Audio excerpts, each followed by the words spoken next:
इतना मेहनत से क्वेश्चन सेट कर रहे हैं और तुम लोग क्वेश्चन गलत कर रहे हो, क्यों? क्या था इस क्वेश्चन में, क्या दिक्कत है ये बताओ। एज पर रेगुलेशन नंबर क्या है? 101। What will be the width of the whole road when one way traffic is possible? One way traffic मतलब हमेशा ध्यान रखो कि एक सिंगल रास्ता है जाने के लिए, एक सिंगल रास्ता है आने के लिए, ये होता है वन वे। ठीक है।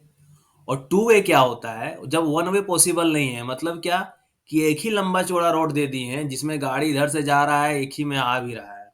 जो अपन नॉर्मल रोड वगैरह देखते हो ना, मान लो गांव मोहल्ला डिस्ट्रिक्ट लेवल का जो रोड रहता है, सिंपल यही रहता है। हाईवे वगैरह कैसा रहता है कि एक तरफ से सिर्फ गाड़ी जाती है, दूसरे तरफ से आती है। तो यहाँ क्या था, जब वन वे ट्रैफिक पॉसिबल है तो उस केस में पूछा गया था, तो width of the largest vehicle plus 5 metre, यही तो है। तो ये ऑप्शन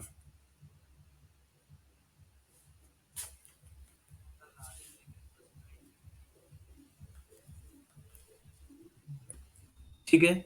सेकेंड क्वेश्चन क्या है, देखो। Suppose bench height is 10 metre.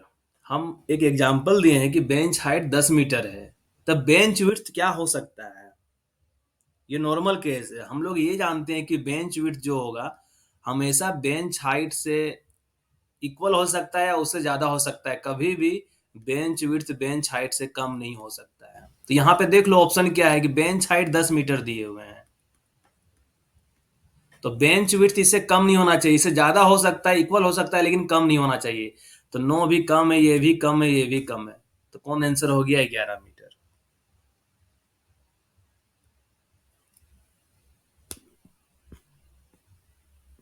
ठीक है।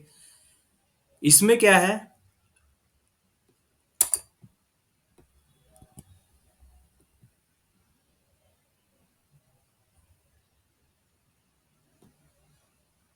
ठीक है, सभी को दिख रहा होगा, है ना?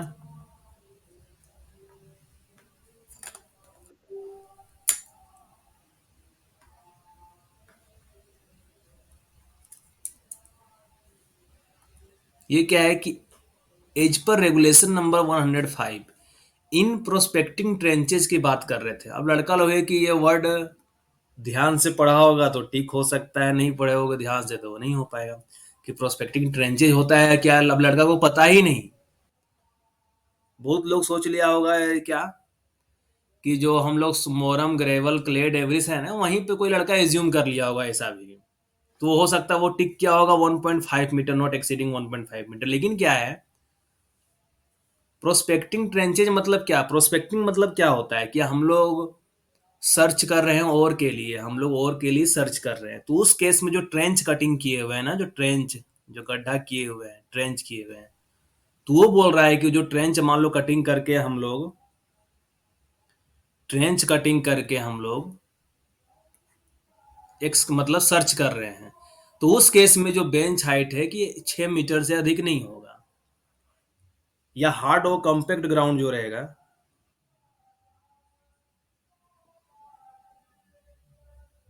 ठीक है। तो ये क्वेश्चन बहुत लोगों का गलत हुआ होगा, किसी को समझ में ही नहीं आया होगा इस क्वेश्चन में कि 3 मीटर टिक करना है या 1.5 मीटर टिक करना है या 6 मीटर टिक करना है। 6 मीटर सब लोग जान रहा है कि हार्ड और कॉम्पैक्ट ग्राउंड रहेगा, तो उस केस में हम लोग 6 मीटर टिक करेंगे। लेकिन प्रोस्पेक्टिव ट्रेंचेज का भी वहीं दिया हुआ है। तो नॉट एक्सीडिंग 6 मीटर इसका आंसर था। तो देखो तुम लोग गलती कर रहे हो, यही गलती एग्जाम में रिपीट नहीं करना है। यहाँ जितना गलती कर लो कोई दिक्कत वाली बात नहीं है, लेकिन एग्जाम में नहीं करना है। अब देखो यहाँ पे हम क्वेश्चन को थोड़ा घुमा दिए हैं। अब लड़का लोग सोचे कि ईसीएल राजमहल में एक्सीडेंट हुआ है, अब वो किसके लिए हुआ था? ओबी डंप की स्लाइडिंग के लिए हुआ था। कि ओबी डंप स्लाइड कर गया था जिसके कारण राजमहल का एक्सीडेंट हुआ था। तो ये किस प्रकार का स्लोप फेल्योर था? तो हम लोग ये जानते हैं कि एक्सीडेंट कहीं भी किसी माइंस में हो, अगर ओबी डंप में होगा तो वो हमेशा सर्कुलर फेल्योर होगा। बताया ना कि सॉइल जैसा, सॉइल लाइक अगर कोई मटेरियल रहेगा वहां से कोई स्लोप बना हुआ रहेगा, या डंप करके कोई स्लोप बनाया जाएगा, तो वहां पे कैसा फेल्योर होगा? सर्कुलर फेल्योर होगा।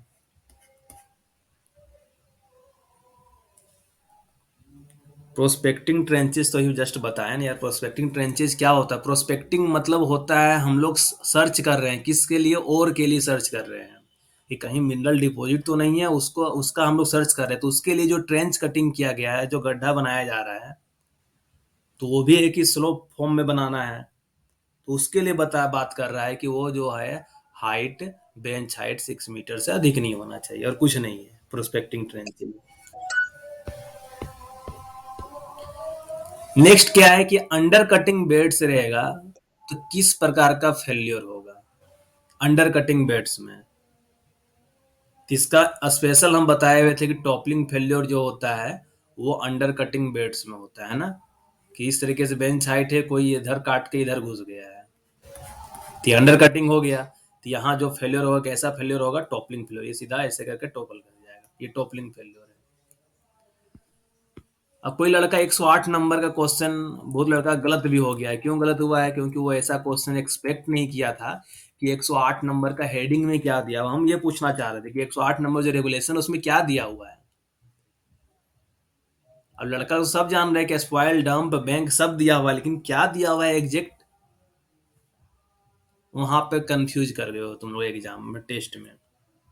ये जो दिया हुआ है वो स्पॉइल, बैंक्स एंड डंप्स दिया हुआ है रेगुलेशन नंबर 108 में। स्पॉइल, बैंक्स एंड डंप्स के बारे में दिया हुआ है। तो किसी किसी का ये क्वेश्चन गलत हुआ है।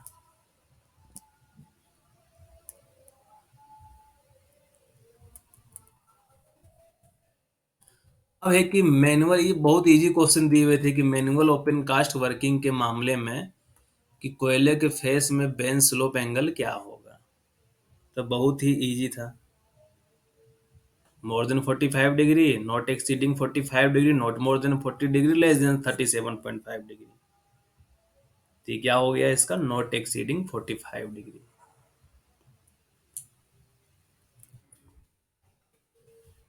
ठीक है। अब ये हम एक ब्रेक इवन स्ट्रिपिंग रेशियो का हम पूछ दिए यहाँ पे क्वेश्चन कि ब्रेक इवन स्ट्रिपिंग रेशियो निकालो। इसमें क्या बताए थे कि ऊपर में प्रॉफिट लिखना है और नीचे स्ट्रिपिंग कॉस्ट लिखना है, या ओवरबर्डन को हटाने में जितना पैसा लग रहा है, ये स्ट्रिपिंग कॉस्ट हो गया।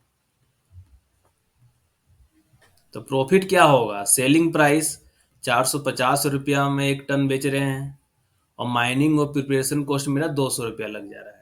इसमें बताए थे ऑलरेडी कि ऊपर में कभी भी ओवरबर्डन जो हैंडल कर रहे हैं, जो खर्चा आ रहा है, वो यहाँ पे कुछ नहीं करना है, वो हमेशा नीचे ही आएगा।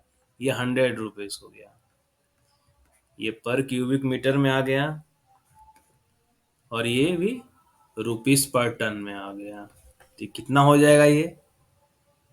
150 divide by 250 divide by 100। Cubic metre ऊपर चला जाएगा, टन नीचे आ जाएगा, मतलब 2.5 क्यूबिक मीटर पर tonne. 2.5 break even stripping ratio numerical class में करवाया गया था। अब ये पाउडर फैक्टर का हम न्यूमेरिकल पूछे हुए थे। इसमें था किसी का आंसर भी आया होगा, लेकिन वो गलत कर दिया है। ठीक है, क्यों? क्योंकि हम यूनिट पूछे हुए हैं, केजी पर टन में पूछे हुए हैं। केजी पर टन मतलब क्या? ये जो पाउडर फैक्टर कैलकुलेशन होगा ना, यहाँ पे एक्सप्लोसिव कंज्यूम क्या हो रहा है वो ऊपर में लिखना है, एक्सप्लोसिव कंज्यूम। और नीचे क्या लिखना है? कितना वॉल्यूम ऑफ ब्लास्टेड मटेरियल है ना, वॉल्यूम ऑफ ब्लास्टेड मटेरियल। तो यही तो करना था, एक्सप्लोसिव कंज्यूम कितना है। तो हम इसके लिए ऑलरेडी बताए हुए हैं, पाई/4 डाया का स्क्वायर इंटू चार्ज लेंथ। तो चार्ज लेंथ क्या बताए हुए थे कि बेंच हाइट, बेंच हाइट कितना है? 9 मीटर आ रहे हैं, जिसका भी डाउट है अब थोड़ी देर में आ रहे हैं, प्लस सब grade drilling length minus stemming length, ये हो गया। अब वॉल्यूम ऑफ ब्लास्टेड मटेरियल कितना होगा? बर्डन 4 का है, स्पेसिंग 5 का है, बेंच हाइट 9 मीटर का है, और डेंसिटी ऑफ रॉक दे दिए हैं। डेंसिटी ऑफ रॉक 2.5 है टन पर क्यूबिक मीटर, और एक्सप्लोसिव का डेंसिटी 800 केजी पर क्यूबिक मीटर, तो केजी पर टन भी आएगा। तो ये सोल्व करोगे तो 0.39 आएगा, और जो उल्टा कर लिए होगे तो उसका आंसर 2.56 आ गया, कि जो कि गलत है। ठीक है, देखो क्वेश्चन कितना इजी इजी क्वेश्चन दिए होते हैं। ये तो सभी लोग को रटवा दिए थे कि डिसयूज्ड गैलरी एक था, और एक था गोफ में, है ना। तो जो सबसे ज्यादा खतरनाक जगह है वहां पे पहले वाला आ गया था, तो U1 वहां पे है, बाकी U2 कहाँ था? डिसयूज्ड गैलरी में, यही था ना। इसका U2 हो गया।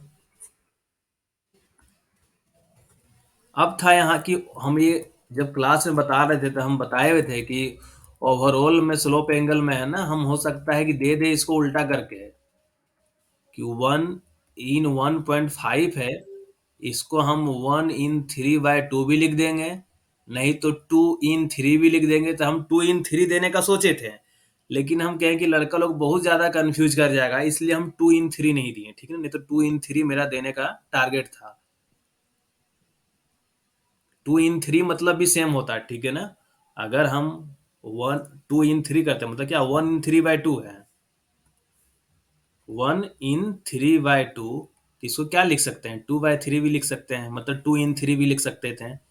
लेकिन हम नहीं दिए 2/3, की लड़का लोग तो फिर इसको आंख बंद करके तो ये गलत ही मान के चलेगा, और ज्यादा कंफ्यूज कर जाएगा, इसलिए हम नॉर्मल दिए थे कि 1/3/2।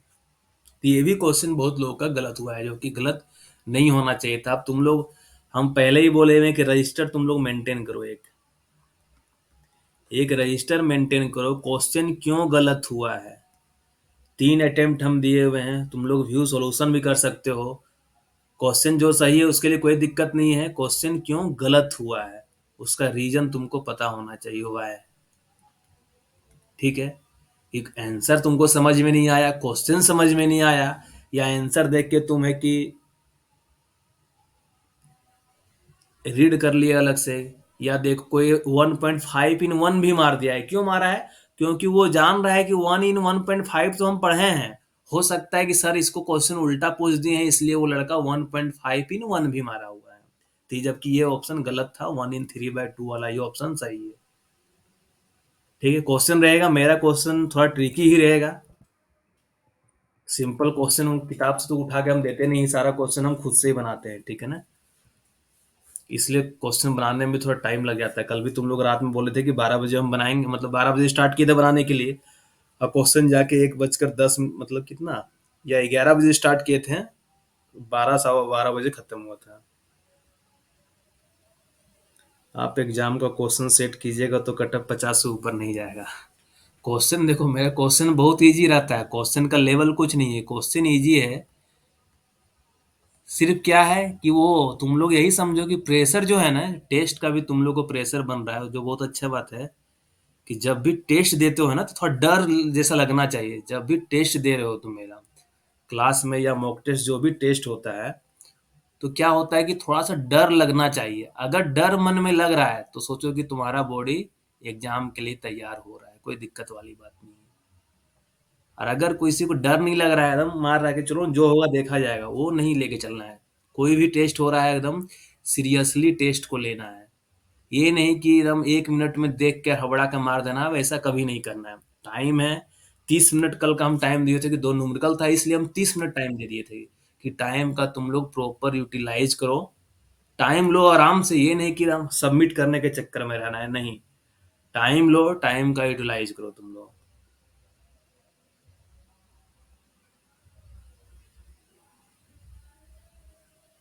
माइंड को उस तरीके से तुमको सोचना होगा। अब है कि डिप्लोमा 3 साल होता है, 12th लेवल के बच्चे लोगों का माइंड थोड़ा कम डेवलप होता है, उतना सोच नहीं पाता है। लेकिन अब है कि तुम लोग 12th, डिप्लोमा, उसके बाद भी 1 2 साल 3 साल 4 साल ऐसा हुआ है, तो माइंड डेवलप हो गया है।